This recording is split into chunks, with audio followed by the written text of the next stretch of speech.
Manage unassigned accounts and unrouted accounts using BoogieBoard. Let's start with the node tree navigator. This is my filtering system by which I take all of the accounts which are being live ingested from Salesforce and I label them and filter them down to the correct team, the correct node.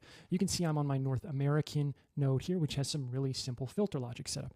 Billing country is either one of these two values, United States or USA. You can see I've got one account that is unrouted. It's not able to make it to the next level, which would be either my software division or my hardware division. So I can simply click into this report and I can see that it's this edge communication. Now I could go on and triage that account and find my data issue, but today I want to look more at unassigned accounts at the team level. If I look at my enterprise sales team, I can see that I have 1,600 unassigned accounts. Now maybe that's intentional and maybe it's not. So let's go into the actual account list and dive deeper into the unassigned accounts. I can see which accounts are unassigned, who the current account owner is in Salesforce. I can go check the information from Salesforce. I could look at all the different fields that I have coming in to try to figure out what's going on if this is unintentional. Or I might be bringing a sales leader in here to actually make changes based on unassigned accounts. Say these are the ones that you can work from. You take the Asana real estate group, retail group, and you can assign it to Rip Hamilton using the family rules that we have set up for parent-child. You can do a lot with unrouted accounts